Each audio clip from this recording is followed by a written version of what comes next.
و پلاتفۆرمەکانی دەنگی ئەمریکاوە بینەریەم بەرنامەیە. ئەم دە کورد کۆنێکشنا ئیرۆدا ڕوونی دەدەن سەرگەلێک مجارێنی گرێدایی ئەمریکا هەرێمێ و جیهانێ دەناودەژی پێواژوێن داوی لە دۆر لێگەرینا FBI یا هاوینگەها سەرۆکێبەرێ دۆنالد ترامپ ئێریشن بەردەوامین تورکیە لە باکوور ڕۆژهەڵاتی سووریێ ئاگاهیên داوی لە دۆر کریزا عێراقێ و هەن مجارێن دەنجی. هەروەها ئەمڕۆ گفتوگۆیەکمان دەبێت لەسەر پرسی یەکگرتنەوەی هەردوو باڵی دیموکراتەکانی کوردستانی ئێران.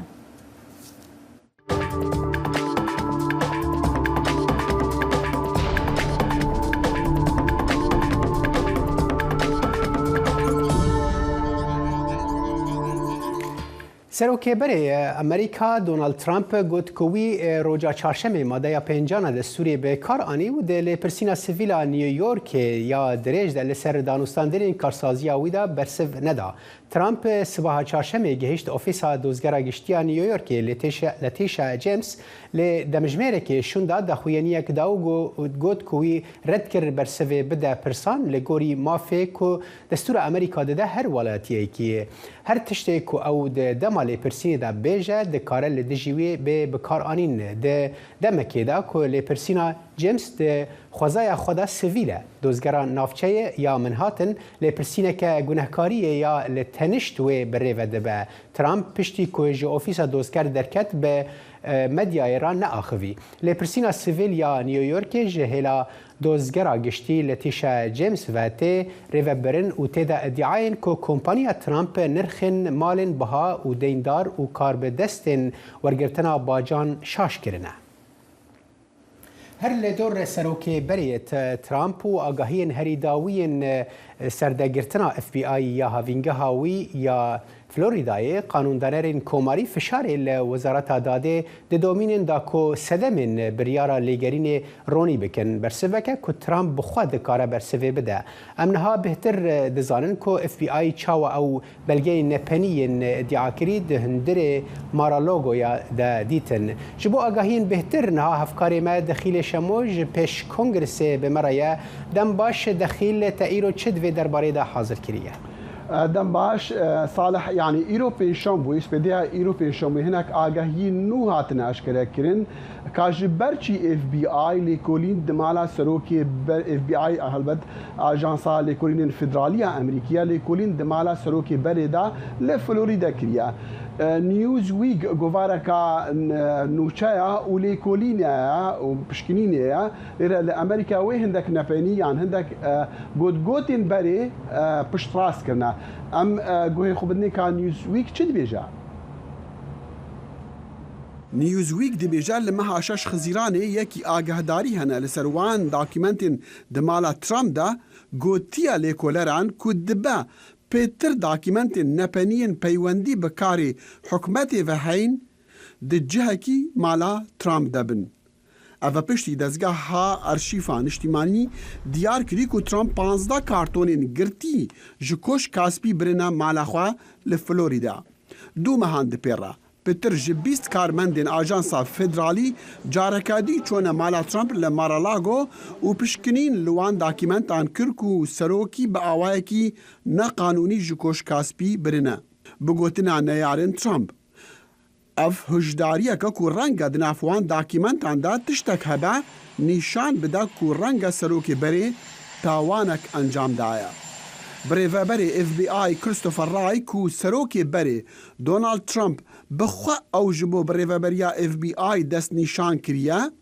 بسیار جوی هات کرن که جبرچی اف بی آی کتنا مالا سروکی بری و که او چه دی بیجا درباره گفین کوماریان لوی او نتشتكي جو از بكارم لسر باخذم هون دكارن برسج وزارتي بكن لسر مجارا قفان از دبيجم جو از هر دم تندو تجيه او قفن تنديه ين لدجي قانوني جمن خم او نيگرانينه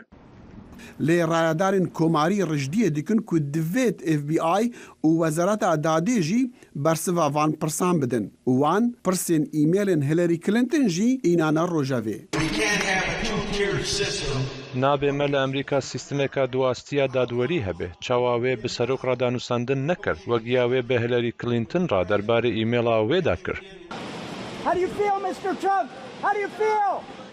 vê hemûyê rûda li roja ku serokê berê Donald Trump li New Yorkê bû ji bo ku li pêşdadwera giştiya bajar bo demê 4 demijmêran bersiva pisyaran bide sebaretkarên neqanûnî karsaziya wî û malbata wî. Trump bersivdana pisyarên dadwera giştî red kirin û xwe li pişt benda pênçiya guhertina destûrê Emerîkî parast ku maf heye bersivê nede. هەلبەت لە مەها ئەیلۆنێ بوو لە ساڵە 2016 یان مەها 6 خزیرانێ ببوورە دەماک و سەرۆکێبەرێ لوی دەمیک و کاندیدی کۆماریان بوو بۆ هەڵبژاردنی سەرۆکاتی دەف ئاوێت نەیارە خۆیان بەربژێرە دموکراتان هیلاری کلینتن کو وێژی ئەو مافێ دەستوریە بەندا پێش بکارئینا دەما بەرسڤا دادوەر و دادپرسان نەدای لەسەر مەسەلا ئیمێلên xwe Salih tu dizanî Lûî Demî hatibû eşkerekirin ku Hillary Clinton ji mareke îmêla hena bûye yan bi sedan îmêl û ew îmêl ji nav birine pisyar jî wî hatkirin heman pirs digel wê jî hatibû dubare. Baş dexîl divê demê de eger wabe çima yani em bibêjin Trump çawa dikare bersivnedana xwe şîrove bike roja îro. یان تکاری بێژی چاوە ڕەواییە دەداوێنا ئەو ترامپ دەبێژە بە کورتی نەها عێریشێک li ser wî heye ji alî ajansên federaliyên Emerîkî ve û ji alî helbet demokratan ve tu dibînî çend lêkolîn digel tê nekirin ew dibêje ev neyartiyeke li ser binemayên partiyatî yani partî û bîrûbawerên cuda cuda ev yek adûwan jî komarî wesa bawer dikin ku neha ev hewl lê dijî Trump heye ji bo ku nikare baş خو کاندید بکش بو هەڵبژاردنên serokatiyên dahatî. Belê hevkarê me dexîlê şemot ji pêş kongrêsê merabeyî gelek spas. Spas. بڕیاری دەستگای لێکۆڵینەوەی فدراڵی بۆ پشکنینی ماڵی سەرۆکی پێشووی ئەمریکا مشتومڕێکی سیاسی و یاسایی لە ئەمریکا دروست کردووە. بەڵێن ساڵح لە بڕگەی ئەم هەفتەیەی لەگەڵ ڕووداوەکاندا پێداچوونەوەیەک بە پەرەستەندنەکانی ئەم دۆسیە دەکاتەوە لەگەڵ میێوانەکانیدا.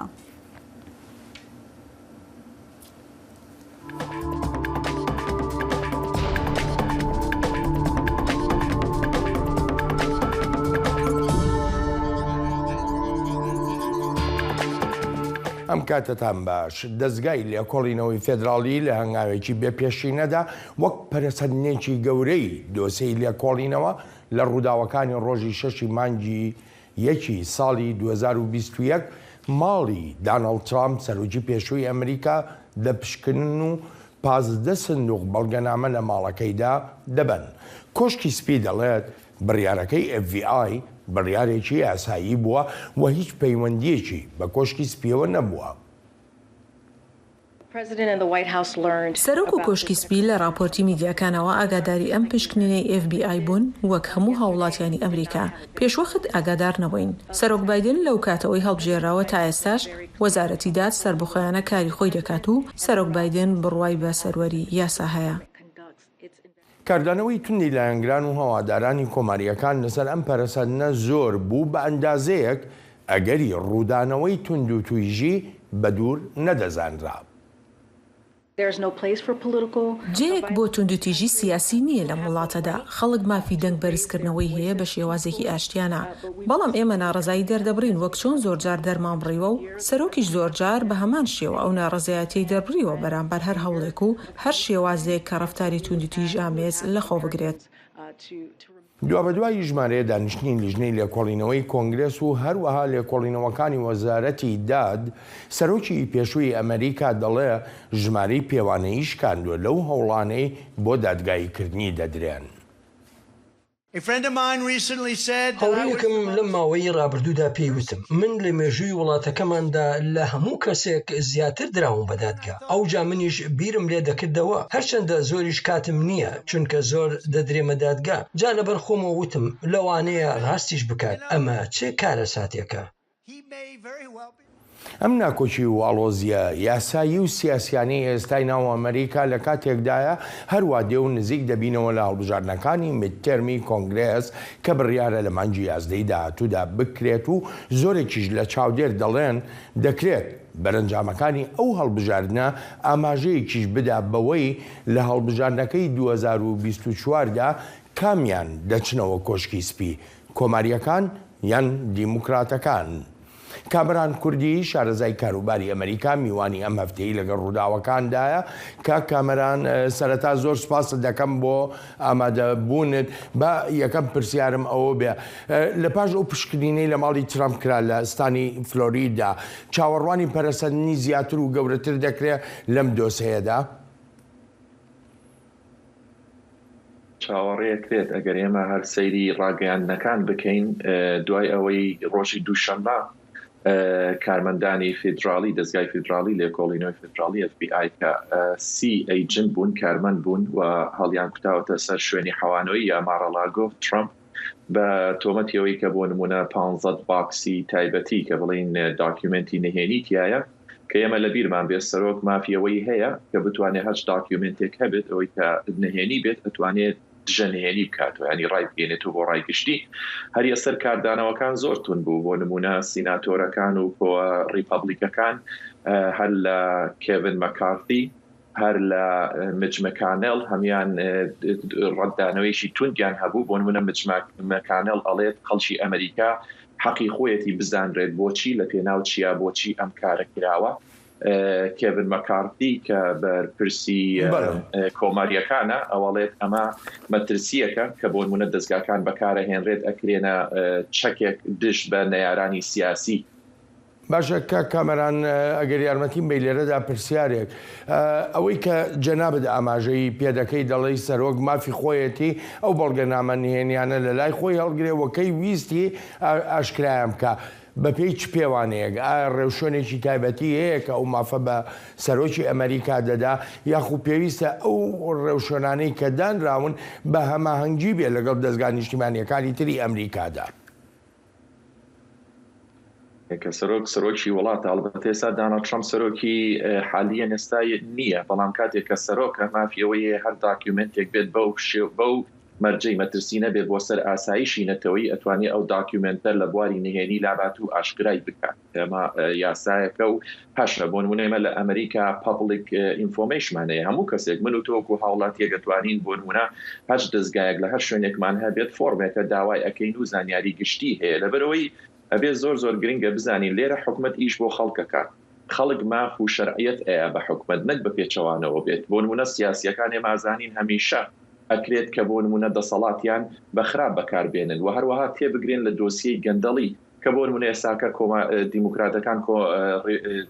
ترامپ بەو شێوەیە تۆمەت بارەکەن هەر لەبارەی تاکسەوە کە تاکسی ناوە ئەو تا حالیە ئێستا لە نیویۆرک داواکاریەک لەسەر ئەوە هەیە کە بیاتە چونەوەی بۆ بکەن لە جۆرجیا داواکاریەکی تر هەیە کە بۆ نمونە هەوڵی یاوە هەڵبژاردنەکان بەلاڕێدا بڕوات. ئێمە بینین نێو خۆشتان لە راپۆرتەکەتانە زۆر باش ئاماژەتان پێدا ئەتوانین بڵین ترامپ تاکە سەرۆکی ئەمریکایە زۆرترین لێکۆڵینە و لێپرچینەوەی لێکراوە هەر لە سەرەتای دەستگاکانەوە بینیمان. بەڵام کامەران هەتا ئێستا هیچ سەرۆکی تری ئەمریکا هێندەی دۆناڵد ترامپ وەکو ئەمریکاییەکان خۆیان دەڵێن مشتومڕی هەم یاسایی و هەم سیاسی نەناوەتەوە وە کۆنگرێسیش ینی بەپێی ئەو دەسەڵاتی کە هەیەی مافی ئەوەی هەیە لە سەرۆک پێچێتەوە. باڵانسمان هەیە کاک بەڵێن لە بیرمان بێ یەکێک لە جوانیەکانی ئەمریکاوە هەیە سێ دەسەڵاتەکە لە یەکتری جیاکراوەتەوە و بۆ مەبەستەش لە یەکتری جیاکراوەتەوە چاودێر من بەسەر یەکتریۆ بۆ ئەوەی هیچ دەسەڵاتیشان نەتوانێت ڕەوی و تاگڕەوی بکات بۆ نمونە ئەگەر سەرۆک بێت تاگڕەوی بکات و دیکتاتۆریەت وەک لە دنیای ترە ئەیبینین بەڵام ئەم هەوڵانەی ئێستاکە ئەیبینین یەکێک لە مەترسیەکان ئەوەیە بۆ نمونە تۆ بچی شوێن نەیارەکەت بکەویت لە ڕووی یاسایی و دەستگاکان دژی ئەو باشە بینیمان ئێمە لە ڕابردووە دۆناڵد ترامپ تاکە سەرۆکی ئەمریکا 2 جار ئیمپیچ کراوە بۆ ئەوی لە ئۆفیس لا بدرێت بەڵام سەری نەگرتووە بینیمان پێشتر دەربگەڕینەوە هەمیشە تۆمەتبار ئەکرا بەوەی ڕەشەنگەیت ئەوەی کە ئەبینین کە بۆ نمونە ئەیجنتێکی سەر بە رووسایە 400 ملیۆن دلار لە کۆنگرێس لە تاکس پەیەرمانی واتە باجی خەڵکی سەرف کرا چەندەها مانگ و ساڵ لێکۆڵینەوە کرا نەیانتوانی یەک بەڵگە پێشکەش بکەن کە بۆ نمونە تۆمەتباری بکەن و دەری بکەن و لە ڕووی یاساییە بەسەریا بێتەوە ینی خۆی بە زمانی خۆشی ئەیڵێت تاکە سەرۆکە بۆ نمونە زۆرترین پەلاماری سیاسی دراوە لەلایەن نەیارەکانیەوە. بەڵێ کامەران من دەگەڕێمەوە بۆ لات کۆماریەکان ئەم پەرسەندە نەگەر بە هەوڵێکی سیاسی ناودێر دەکەن بەڵکو تانەش دەدەن لە سیستمی دادوەری ئەمریکا. ئێستا بۆمان دەرکەوتووە لە دادوەری ئەمریکادا یەکسانی نییە و لەسەر بنچینەی خواستە بۆ بەدووکەوتنی کەسێکی سیاسی و نێارە سیاسەکانت پێم وایە ئەمە هەڵەیە شتێکی بێپێشینە کرا بەرامبەر بە سەرۆکێکی پێشوو بۆچی لە سەرۆکیان نەپرسی کە شتێکیان دەوێت و لەوانەیە لە ماڵەکەیدا بێت بە دڵنیایەوە دەیدانێ کۆماریەکان داواش دەکەن لە کۆنگرێسدا لێکۆڵینەوەکردن دەست پێ بکە لەسەر FBI تا بزانرێ پاشخانی ئەو بڕیاری پشکنینە لەکوێوە سەرچاوەی گرتووە. بەدڵنیاییەوە ئەو پەرەسەندە دەبێتە مای لێکۆڵینەوەیەکی بەرچاو لەسەر FBI لە کۆنگرێسدا ئەوەی ڕوویدا بێپێشینەیە و لە دەرەوەی ڕوانینی هەموو کەسێکدایە کە دادپارێزی سەرۆکی ئێستا قایل بێت هەڵبکوترێتە سەر ماڵی سەرۆکێکی پێشوو کە دەشێت ببێتە کاندیدێکی سەرۆکایەتی لە بەرامبەر سەرۆکی ئێستادا. کە کامەران بەڕای جەنابە لە پاش ئەم هەموو پەرەسەندانە دەرفەتەکان لە بەردەم داناڵد ترەمپدا چەندن بۆ ئەوەی جارێکی تر ببێتەوە بە کاندید وەک خۆی چەند جارێک بەڕاستە خۆ بە ناڕاستە خۆش ئاماژەی پێکردووە هەوڵ دەدا لە 2024 بێتەوە بە کاندید. هەیە ئێستا کە بۆ نمونە لەسەر شەقامی سیاسی ئەمریکا بۆ چوونیشان کە بۆ نمونە دیموکراتەکان هەمیشە داوایان کردو لە ڕووی یاساییەوە ترامپ لەو کارانەی کە کردوێتی بەلای ئەوانەوە بۆ نمونە یاساشکێنیە یا تاگڕەویە یا قوتەکانی لێپرسینەوە و لێپرچینەوەی لێ بکرێت کە دیموکراتەکان هیچ کەمتەرخەمیان نەکردو کردویانە بۆ چوونی بەرامبەر کە کۆماریەکانن بۆ نمونە لە 30 کاکدا لە هەڵبژاردن یا ڕاپرسیە 69 کۆماریەکان لەگەڵ ترامپن لە کاتێکا دیسانتێس پارێزەری فلۆریدا لە 29 هێناوە کە بۆ نمونە ئێمە بینین کات بەڵێن زۆر گرنگە هاوڵاتیان و ئەو بەڕێزە بینەرانە بزانن لە چ سەردەمێک و زەمانێک کارژین ئەمڕۆ ئێمە لە مانگی 11 چەند مانگێکی ماوە هەڵبژاردننی مترمەکرێ هەموو کۆنگرێس کە 435 کورسیە جاریشتر هەڵەبژێرنەوە 35 ئەندامی سێنت لە 100 دانیان لە بەردەم هەڵبژاردنەوەیان 39 پارێزگا هەڵەبژێرێتەوە لێرە ئێمە بینین جۆ بایدن لە ماوەی 2 ساڵی ڕابردووە ئەو پەیمان و بەڵێنانە یاوێتی هەر لە نرخی گازەوە هەر لە هەڵاوسانەوە کە 40 ساڵی ڕابردوو شتیوانە بۆ هەمومان بارودۆخی ئەمریکا ئەبینین و ڕیکۆردی ترامپیشمان لە بەردەمایە 4 ساڵی سەرۆکایەتی چی کرد بۆ نمونە لە ڕووی یاسایی بۆ نمونە لە ڕووی سیاسەتی دەرەوە هیچ شەڕێکی هەڵنەگیرسان ئیدامەی نێوە لە ناو خۆشە بەپی هەندێک لە ڕاوەرگرتنە گشتیەکانە هەن لەم ماوەی ڕابردوودا چە پەرسەندێکی تر لە پەیوەندی بە هەڵبژاردننی میتێرمەوە دروست بوو یەکێک لەوانە بۆ نمونە بڕیارەکانی دادگای باڵایی ئەمریکا بوو پەسەندکردنی ئەو بەرنووسە ئابوووریەی کە سەرۆک بایدن پێشکەشی کرد هەندێک لەو ڕاوەرگرتنە گشتیانەی کە ئەنجامی بەلاییان تا ئێستا بڵاو کراوەتەوە پێدەچێ هاوکێشەکەی گۆڕی بێ و لە بەرژەوەندی دیموکراتەکان کەوت بێتەوە. سیەکانیش پیشانیە جۆ بایدن کەمترین ڕێژەی قبولکردنی هەیە پێڵێن ئەپروڤ ڕێی لە خوارسیەوەیە بۆ نمونە بۆ کەسێک کە لە بەردەم میدتەرماوێەوە ئێمەوەش بزانین بە پێی مێژووی ئەمریکا هەمیشە هەڵبژاردننی ناوەن میدتەرم کە لە 2 ساڵی سەرۆکایەتیە ئەکرێت ئەو هێزەیە ئەو حیزبەی کە سەرۆکایەتیان بەدەستەوەیە کورسیەکان زۆر لە دەستیان لە بەروی خەڵک ئەو 2 ساڵیان هەیە و دایما خەڵکی ئەمریکی بە دوای لێپرسینەوە و لێپرسینەوە ئەکەن پێشبینی ئەوە ئەکرێت کۆماریەکان بە دەنگێکی زۆرەوە بە پێچوانەوە بگەڕێنەوە کۆنگرێت و داهاتوش لەوانەیە ئەم هاوکێشەیە پشتڕاست بکاتەوە و خۆیان ئەڵێن ئەو کاتا توانن ئەمانیش دەست بکەنەوە بە لێکۆڵینەوە و لە بیریشمان بێت کەیسی هەندەر بایدنمان ئێمە هەیە و هەروەها کەیسی هیلەری کلنتنیش هەیە 30,000 ئیمەیل کە زۆربەی داکومنتی نهێنی هەبووە لە شوێنی تایبەتی خۆی بەکاری هێناوە کە لە سیستەمی حکومەتە و هەروە بەڵێ زۆر بە کورتی ئەگەر پێمی بڵێ ئەگەر هاتوو کۆنگرێسی ئەمریکا بڕیاریدا داناڵد ترامپ دادگایی بکرێ کاریگەری دەبێ یان ناتکایە زۆر بە کورتی بگەڕینەوە کەیسی مێژومان هەیە بۆ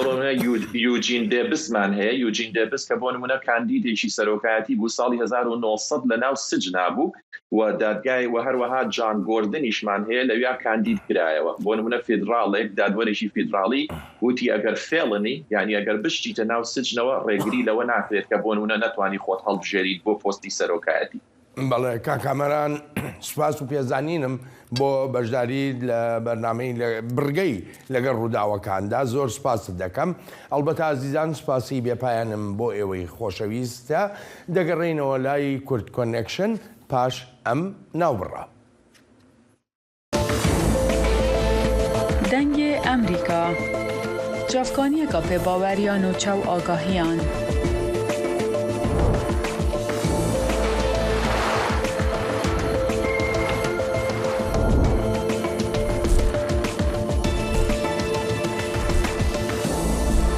برای مالپەر و پلاتفۆرمên میدیا civakîya dengê Amerîka, bala xwe bidin pêzanîn û nûçeyên cîhanê.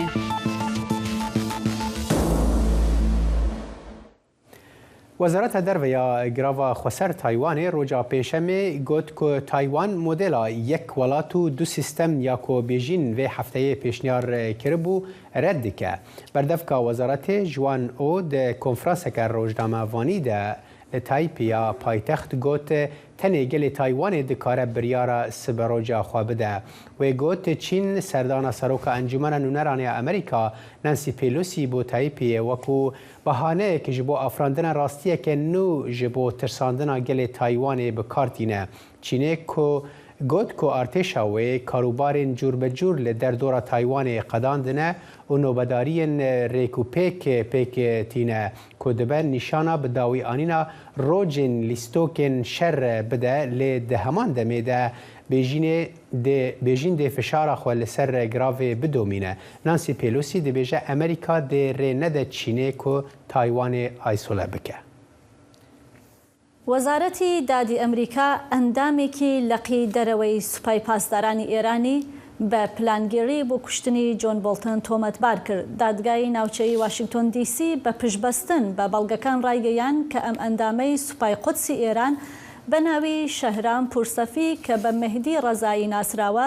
لە ڕێگای بەکرێگرتنی چەند بکوژێکەوە هەوڵی کوشتنی ڕاوێژکاری پێشووی ئاسایشی نیشتمانی ئەمریکای داوە. بەڵگەکان ئاماژە بەوە دەکەن کە تۆمەتبارەکە لە ڕێگای بەکرێگرتنی چەند کەسێک و پێدانی $300,000 لە هەوڵێکدا بووە کە جۆن بۆڵتۆن لە مەریلەند یا واشنگتۆن بکوژێت. لە بەیاننامەکەدا هاتووە کە پێدەچێت مەبەز لەو کارە تۆڵەی کوشتنی قاسم سوڵەیمانی فەرماندەی سوپای قودسی سوپای پاسداران بێ کە لە ژانوێی 2020دا لە بەغداد لەلایەن ئەمریکاوە کوژراوە. دوا بە دوای بڵاوبوونەوەی هەواڵەکەش جەیک سۆلیڤان ڕاوێژکاری ئاسایشی نیشتمانی کۆشکی سپی بەیاننامەیەکی بڵاو کردەوە و ئاماژەی بەکاردانەوەی پێشووی ئیدارەی جۆ بایدن کرد بەرامبەر بەو جۆرە ڕێوشوێنانە و ڕایگەیان ئیدارەی بایدن لە پاراستن و بەرگریکردن لە هەموو ئەمریکیەکان لە بەرامبەر هەڕەشە و تێرۆردا ناوەستێت. دەنگی ئەمریکا سەرچاوەی متمانە پێکراوی هەواڵ و زانیاری.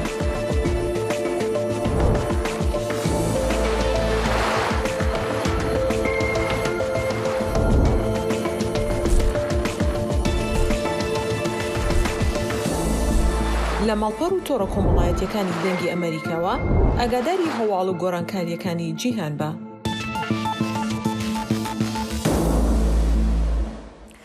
مقتەدا سەدر ڕایگەیاندووە کە دادگای باڵا یەک هەفتەی ماوە بۆ گرتنەبەری ڕێوشوێنی یاسایی بۆ هەڵوەشاندنەوەی پارلەمان. بۆ زانیاری زۆرتر لەمڕۆوە دەڕۆینە لای پەیامنێری دەنگی ئەمریکا دڵشاد ئەنوەر لە گەرمیانەوە.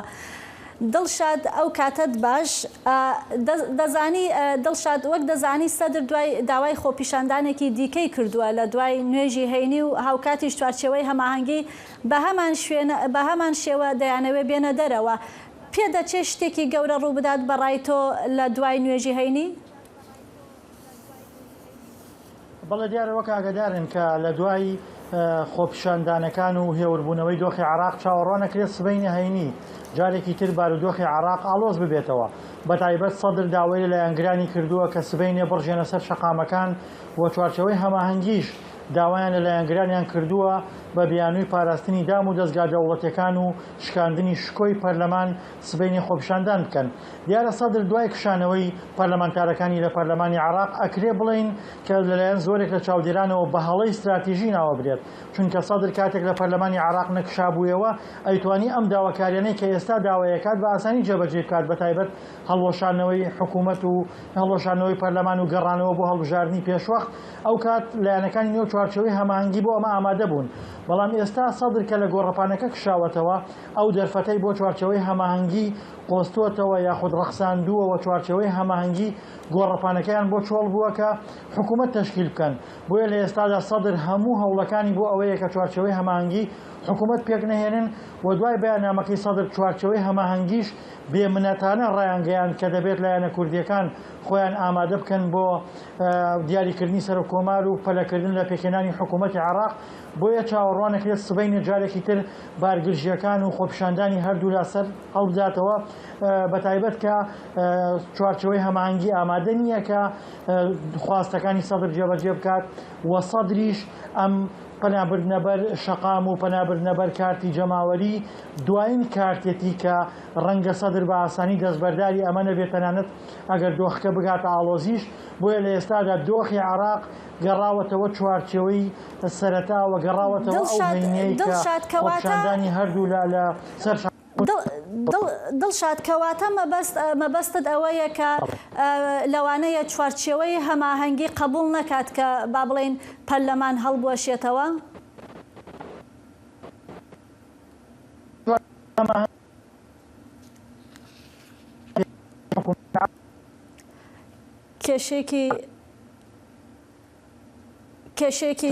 کێشێکی تکنیکیمان هەیە لەگەڵ پەیامنێرمان دڵشاد ئەنوەر لە گەرمیانەوە کە دەنگی نایێت هیوادارم ئەگەر دەنگەکە دروست ببێتەوە دووبارە لەگەڵمان بێتەوە بەڵێ لە ژووری کنترۆڵ پێیان ڕاگەیاندم کە پەیوەندەکە پچراوە. سپاس بۆ دڵشاد.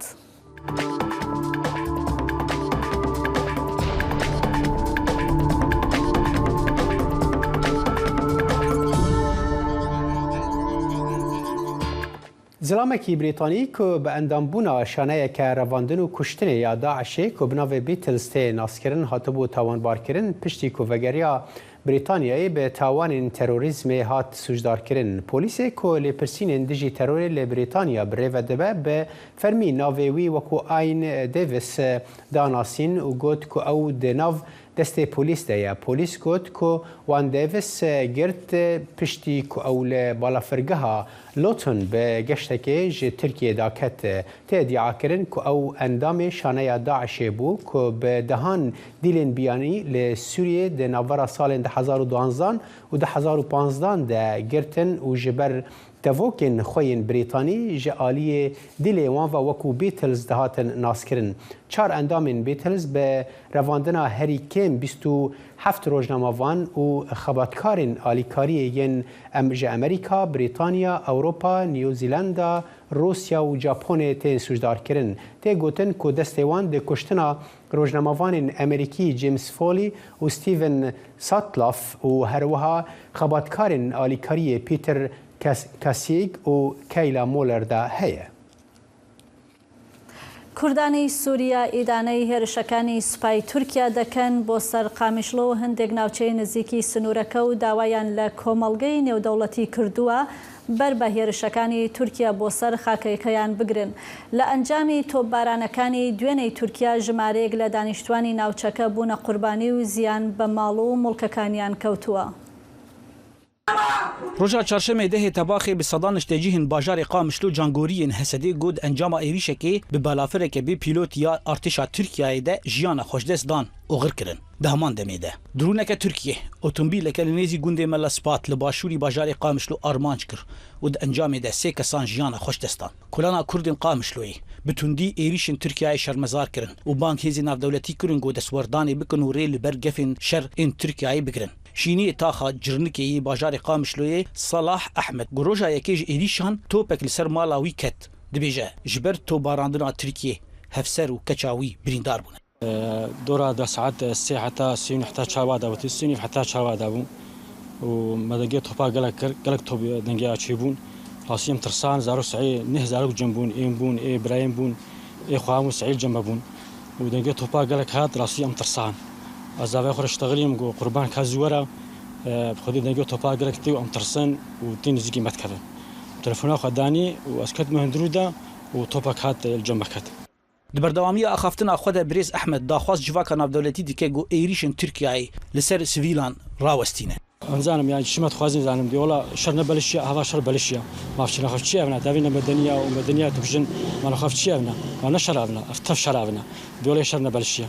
وتاویژنە منطقەیە نهنێدا قەزیفات المنطقە مەکەتن و یا مەزنی هەی مەزن خودل جەمەکەت لالیەکی دنیشتە جیهن باژێر دیار دکن گۆ ئارمانجا تورکیە ئەوە گۆ هەرێم ji کوردان vala bike. Sena Mihemed Ştaxa Meyselûn ya bajarê Qamişloyê dibêje. Divêrê xistinên cîhaniyê mafê mirovan rewşa wan ber çavre bigirin rê nedin Tirkiyeyê got aramiya herêmê têk bibe. 24 ساعة تركيا ململي ما بظن شولا كفن أما إحنا صار شعبيكي خانية ما يا وعردي ما يا كاور جيراني ما زينة زاروا حمبرين داربون أردوغان دعوات شلمت كي كابس في بيجم قاي دولة دينا كامل المتحدة كاني كاكورمان جا شكري حتى في قحري 24 ساعة خويني درجين حتى كنجي لالیەکی din rêveberiya xweseriya Bakur û Jilatê Sûriyê derbarê zêdebûna êrişên Tirkiyeyê civaka navdewletî û hêzên garantor ên agirbesta Oktobera 2019 hişyar kirin. Rêveberiya xweser daxuyaniyekê de bank li civaka navdewletî kir got destwerdanê bike û êrişên Tirkiyeyê rawestîne. Hêjayê bîrxistinê ya got hêzên siyasî yên Kurd li Sûriyê biriya daxuyaniyên li ser malperên xwe yên fermî bank li netewên yekbûyî kirin got bi awayekî lezgîn destwerdanê di rewşa heyî de bikin û êrişên artêşa Tirkiyeyê li ser herêma wan rawestînin. زانا عمر دنگی امریکا قامشلو جبو آگاهی بهتر درباره ایرشین ترکیه و مترسیا کووان ایرشان دناو خلک هریم درست کریه و درخصیه پیش پیامنیر ما زانا عمر جی قامشلو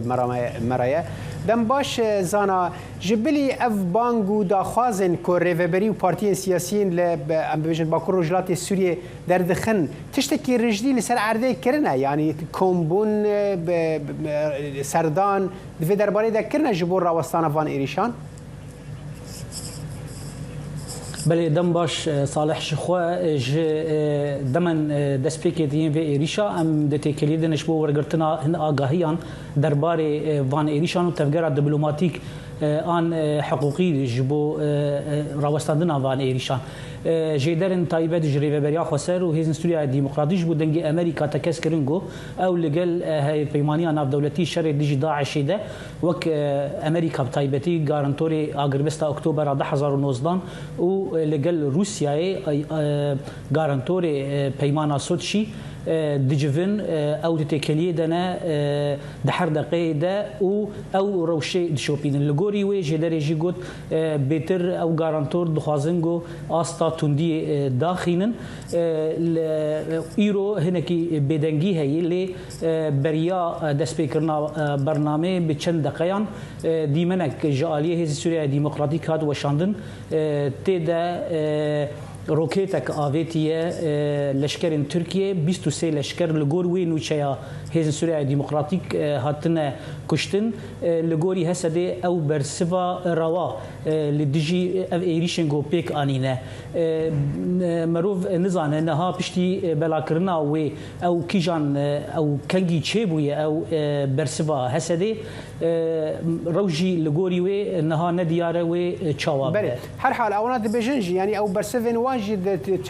دناوا سینورین باکروجلات سوری دانه تجاری او دبیجن وان سینورین ترکیه در واسنه کرنه و ایرش لناوا ترکیه پیکنه آنینه زانه ام دزانن که ترکیه پلانا اپراسیونه که دکل آلی روج آوای چمی فوراته باشه ریوبریا خسر و برپرسن کرد لوی داره چاوا شیروه دکن وان ایریشان لآلی روجلات چمی فوراته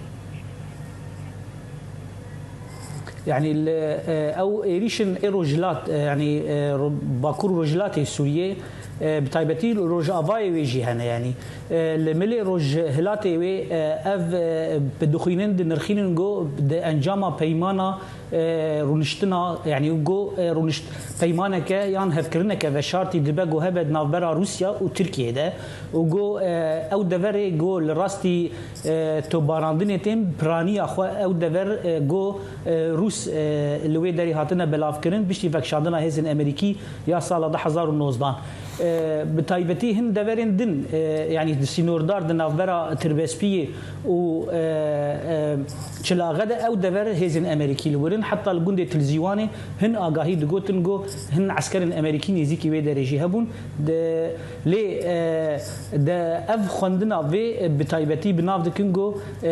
dibe got hevkirineke veşartî navbera Rusya û Tirkiyeyê debe nexasim got heman demê de li aliyê Tefesê lê gundewarê Idlibê hin şer û pevçûn navbera rejîma Sûriyê û opozîsyonê cixdarên opozîsyonê jî hene û aliyekî wê wek Tefes nehat tekeskirin lê tê gotin hatî kontrolkirin ji aliyê rejîmê de an got vekişandina hêzên Tirkiyeyê ji dibin neyên xwe ji aliyê girê spî dibe got wek veguherineke ciyabê ji navbera Rusya û Tirkiyeyê de. Belê peyamnêrê me Ezan Amer tişqa mişlo merabî gelek spas.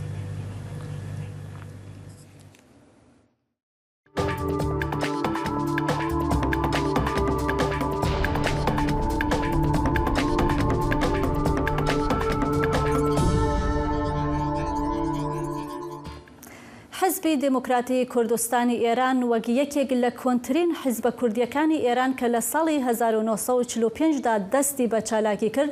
نزیکەی 16 ساڵ لەمەوبەر واتە لە ساڵی 2006دا بەهۆی جێوازی تێڕوانین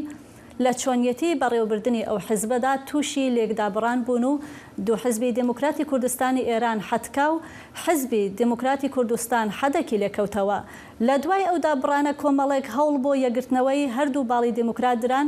کە لە ئەنجامدا ماوەیەک پێشستا لەلایەن هەندێک لە بەرپرسانی هەردوو لایەن ڕاگەیەندرا کە دانوستانەکانیان بۆ یەگرتنەوە گەیشتوەتە ئەنجام بۆ زانیاری لەسەر ئەم پرسە محەممەد نەزیف قادری جێگری دووهەمی لە پرسراوی گشتی حزبی دموکراتی کوردستانی ئێرانمان لەگەڵە. کاک محەممەد نەزیف پێش هەموو شتێک سڵاو سپاسم بۆ ئامادەبوونتان دەمەوێت ئەوە بپرسم لە کاتێکدا کە کاک خالدی عەزیزی وەک ڕێبەری حزبی کوردستان لە چەند شوێنێکدا یەگرتنەوەکەی با بڵێن پشڕاست کردوێتەوە هەروەها چەند بەرپرسێکی ئێوەش ڕایان گەیاندووە کە هیچ ناکۆکیەک لە نێوانتانە نەماوە ئەی هۆکار چییە کە ئێوە وەک حزبی دموکراتی کوردستانی ئێران تاوەکو ئستا بە فەرمی ئەو هەواڵەتان ڕانەگەیاندووە ئایا لەلایەن با بڵێن وڵاتێکی وەک ئێران و لە ژێر فشاردان بۆ ڕانەگەیاندنی ئەو هەواڵە؟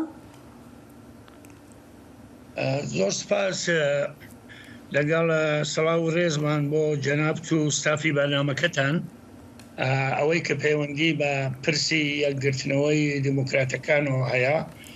و ئاماژەت بە ئەو فەرمایشەی کاک خالدی عەزیزی کرد کە ئەو هەواڵەی پشتڕاست کردووەتەوە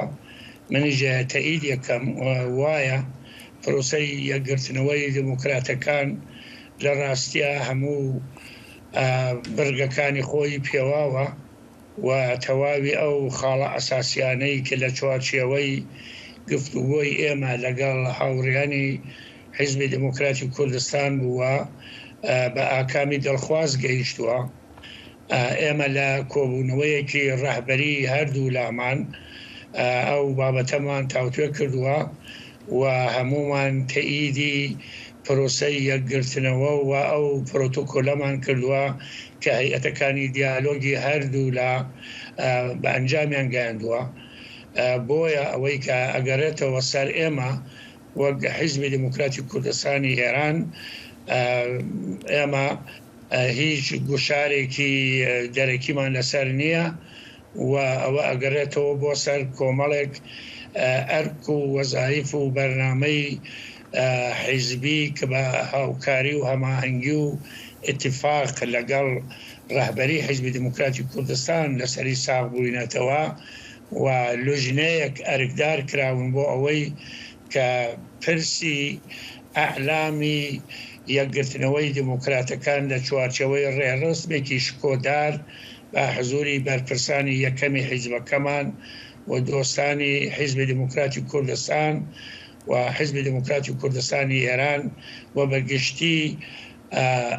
ئەندامان و کادر و پێشمەرگە و دۆستانی بزوتنەوەی کورد لە ڕۆژهەڵاتە بەشداری بکەن ئەو بابەتە ڕەسانەیی بکەین و بە شێوەی فەرمی ئەعلامی بکەین. کاک محەممەد نەزیف وەک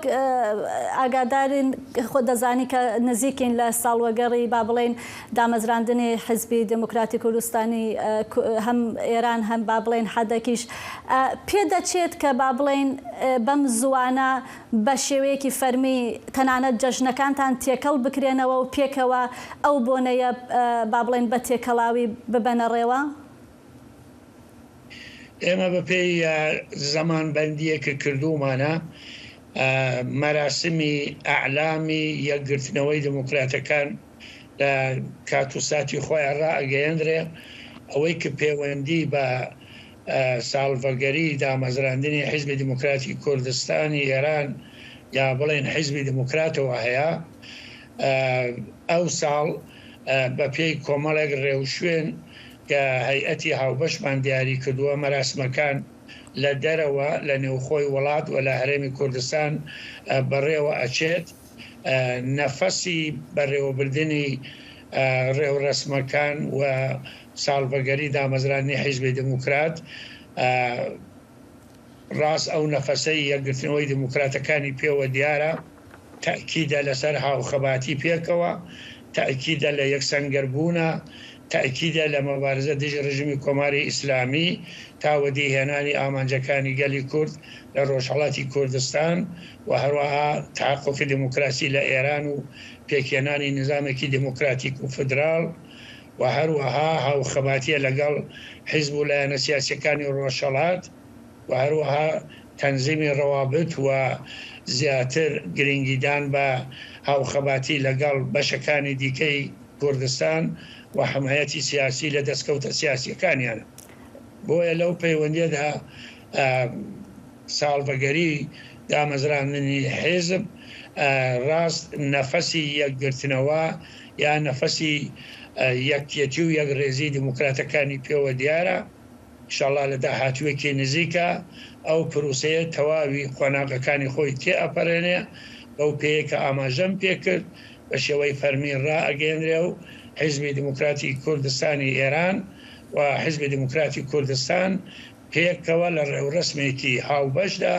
ئەعلامی پرسی یەکگرتنەوە دەکەن. کاک محەممەد نەزیف بەڕێز مستەفا هیجری لەم دوایانەدا ڕایگەیاندبوو کە دەبێت بە یەکگرتنەوە قەرەبووی قۆناغی دابڕان بکرێتەوە. پێت وایە یەکگرتنەوە ئەو کارتێکردنەی هەبێ کە بتوانێت ڕابردوو بۆشاییەکان قەرەبوو بکاتەوە؟ ئەوەی بەڕێز کاک مستەفا هیجری ئیشارەی پێفەرمووە دەقیقەن شتێکی منتەقیە وایە ئێمە لە ماوەی لە یەکدابڕانمان بەشێک لە هێز و وزەی هەرکەممان لە ڕاستیە بە بەرخوردی مەسایلی ڕێکخراوەی بە یەکترەوە مەشغوڵ بووە. ئێستا هەموو ئەو هێز و وزەیەک ئەگەڕێتەوە بۆ حیزبی دموکرات هەر هەمووی و هەموو ئەو پوتانسیلە لەگەڵ ڕژیمی کۆماری ئیسلامی ئابێ و مەبارزە لەگەڵ ڕژیمی کۆماری ئیسلامی ئێران.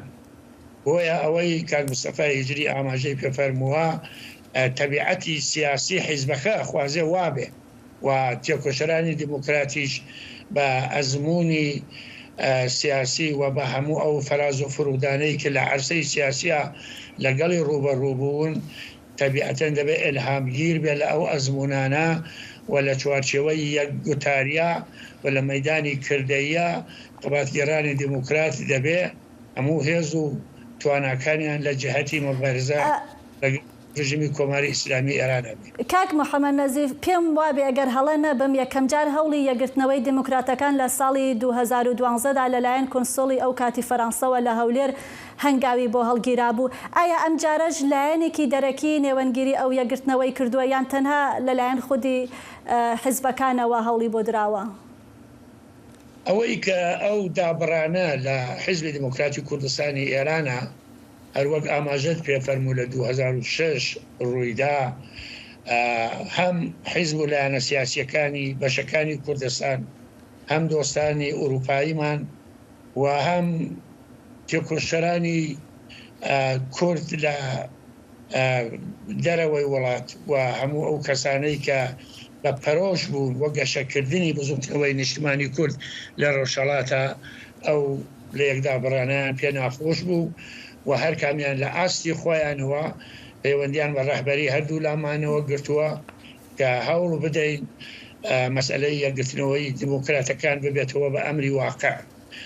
لەو پەیوەندیدا دۆستانی فەرانسەیمان سەرکردایەتی سیاسی کورد لە هەرێمی کوردستان و هەروەها تێکۆشەرانی کورد لە بەشەکانی دیکەی کوردستان،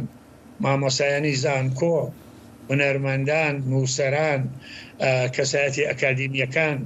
هەموو ئەوانە سەردانیان کردوین، داوایان لێ کردوین و لە هەموو گرنگتر خەڵکی خەباتیەری کوردستان و تێکۆشەرانی کورد لە نێوخۆی وڵات بوون. کاک محەممەد نەزیف، ئایا ئەمە با بڵێن حزبەکانی باشووریشی گرتووەتەوە کە داوایان لێ کردوون بۆ ئەم یەکگرتنەوەیە؟ بەڵە سەرکردایەتی سیاسی هەرێمی کوردستان و هەموو ئەوانەی کە ئۆگری یەکێتی و یەکریزی بزوتنەوەی کورد بوون داوایان لێ کردوین، فاکتری تەسری حرکەتی یەکگرتنەوە بوون. ئێمە لەگەڵ سپاس و پێزانینمان بۆ هەموو ئەو دەنگانە، بۆ هەموو ئەو هەڵویستانە و بۆ هەموو ئەو داوایانە بە پیری داواکەیان و هاتوین و ڕەهبەری و لای دموکرات بە ئێحساسی مەسئولیەتەوە پێشوازی لە ئەو داوایە کردووە و ئەو پرۆسەیە بەڵێ سوپاسم بۆ ئامادەبوونەکەتان. محەممەد نەزیف قادری، جێگری دووهەمی لە پسراوی گشتی حزبی دموکراتی کوردستانی ئێرانمان لەگەڵ بوو. سپاس بۆ ئێوەش و لە ئەنقەرەیە بەکارانین ئامادەین هەشبر زێدە دەبە و لە گۆڕ دانەیەن وەخفە ئالیکاریە مرۆڤی لە تورکیە زێدەتری 10 ملیۆن کەس وان مادەیان بەکارتینن. پەیامنێرێ مە لە ئەنقەرەیە ئاگاهین بێتر هەنە. لەبەر رەوشە خزانی ماڵباتی و جوواکی لە ئەنقەرێ بەکارانینا بوژێنên نارکۆتیک هەرکو دچە زێدە دەبێ. لە تێڤاهیە ئەنقەرێ هەری زێدە بەکارانین و فرۆتنا بوژێنên نارکۆتیک لە تاخە ئالتنداغê li deverên ئیسمەت پاشا Yenî Doğan Çînçin û Mamakeyê. Li gorî daneyên Weqfa Alîkariya Mirovî li tevahiya Tirkiye ser 10 milyonî kes van bûjenên narkotik bikartînin, ango tiryakin. Yên ku dibin tiryak, eroîn, afyon an jî hebên narkotik bikartînin û pirê wan jî temenê wan di navbera 15 û 24 salan dane. Dilek Kerêşî yek ji van kesan e, ew piştîkî bûye bûjenê tiryakê êdî xwe nikarbûye rizgar bike. Ji bo peydakirina vê jî ketiye reyên xirab. 12 yaşında evlendim. İşte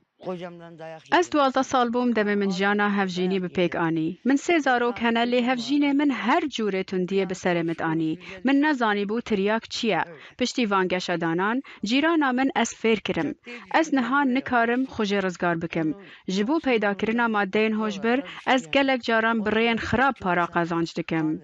Gelek xorç jî hînî bûjenên narkotik bûne û xwe nikarin rizgar bikin. Ahmet Akdoğan jî yek ji van e.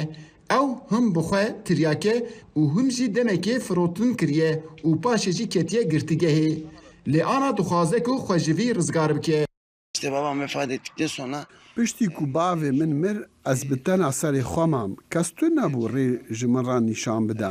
Di zarokatiya xwe de min jî bûjenên narkotik bikar anî. Demek jî min firot. Ji ber wê ez ketim zîndanê. Lê ana ez dixwazim ji wê rizgar bim û ji bo wê jî ez alîkariyê dixwazim. Nûmunekî din jî Mustafa Aydin e. Ew bixwe alkolîke. Dema dest bi vexwarina alkolê dike, xêzana wî jî ji wî dest berdide û ew jî êdî xwe nikare ku ji vexwarina alkolê rizgar bike. 21 senedir Ji 20 salî zêdetir e ku ez alkohol vedixwim. Diçim meyxanê, gazînoyê û pir caran jî li kolanan. Pêtir jî alkoholê qaçax vedixwim. Çavê min nabîne, guhê min giran bûne. Nikarim biçim dextor. Ji ber vê jina min jî ji min dûr ket. Wê pitir ez xistim nav vê aloziyê. Dema pandemiyê dest pê kir di jiyana civakê de jî cudatiyek çêbû. Li gorî hin lêkolînan tê diyarkirin ku di dema pandemiyê de bikaranîn û firotina bûjenên narkotik hîç daneketiye bêtir zêde bûye. Eyüp Demir, Dengê Amerîka, Enkere. Belê bîner hêja ve vê raportê em digin dawiya Kurd Connection îro em hêvîne tiştê ku me pêşkêşkirî bi dilê we bûn hûn dikarin madeyên wê li ser malperên kurmancî û sonê dengê Amerîka bişopînin. Ta careke din bimînin xêr û xweşiyê de. هەر شاد و بەختەوەر بن.